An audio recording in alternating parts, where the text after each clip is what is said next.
Hier soir, sur le plateau du 20h de France 2, une ambiance électrique entourait l'entretien entre Anne-Sophie Lapix et Anne Hidalgo. L'ancienne candidate à la présidence, actuelle maire de Paris, était venue discuter des retombées des Jeux olympiques de Paris 2024, mais s'est retrouvée confrontée à des questions pointues de la part de la journaliste.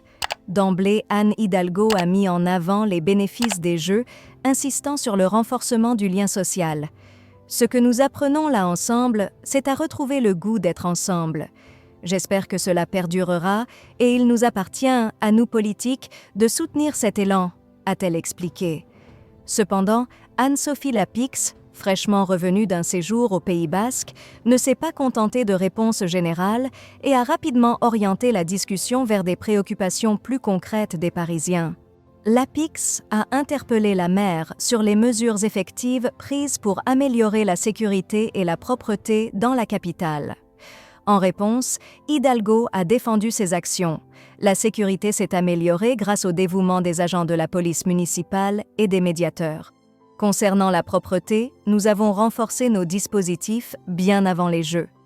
Elle a insisté sur les améliorations visibles, qu'elle juge maintenant évidentes aux yeux de tous.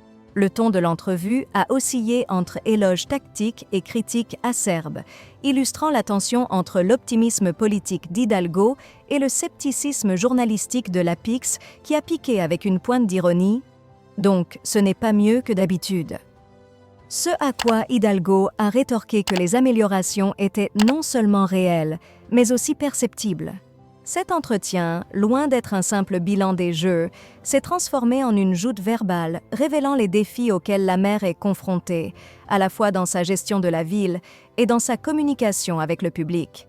Les réponses d'Hidalgo, malgré la pression, ont tenté de rassurer sur sa gestion des affaires de la ville en ces temps post-olympiques. Reste à voir comment ces affirmations seront perçues par les Parisiens et quelle sera leur réelle portée sur l'amélioration du quotidien dans la capitale.